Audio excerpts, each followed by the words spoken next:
One of the most overused expressions in fishing is match the hatch. So much time and energy is spent on trying to emulate to perfection the exact color, profile, and movement of the real thing.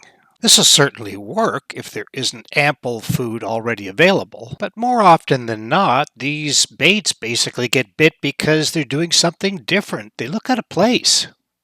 If it looked and acted exactly like the other gobies, it probably wouldn't get attention. With so many live options available, why your bait? Sometimes there's enough prey fish there to take all of what's available.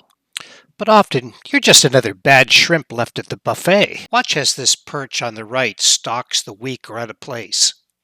In an endless supply of food, an emulation bait really doesn't have much of a chance. You have to try something completely different to get attention.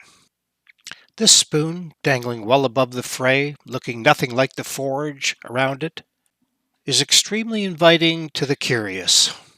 So when the hunters move in looking for the weak and out of place, the spoon really stands out. When the hunters come, they're looking for low-hanging fruit. They don't want to spend any energy trying to chase down food when they can just pick it up. So when you're using an emulation bait, you're not just competing against 1,000 other mouthfuls that are out there. You're competing against the attention of the other hunters. You're triggering a reaction for the most aggressive hunter. If prey fish are traveling in schools, your percentage of getting bit goes up drastically as they compete against each other for the low-hanging fruit. If you do catch one, you're apt to catch another if you can get the bait down fast enough. You've essentially snapped the focus of the forage of the day.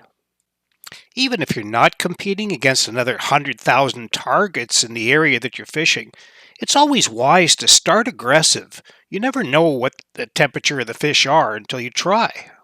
The stages of aggression can vary drastically, but always let the fish tell you how aggressive they are.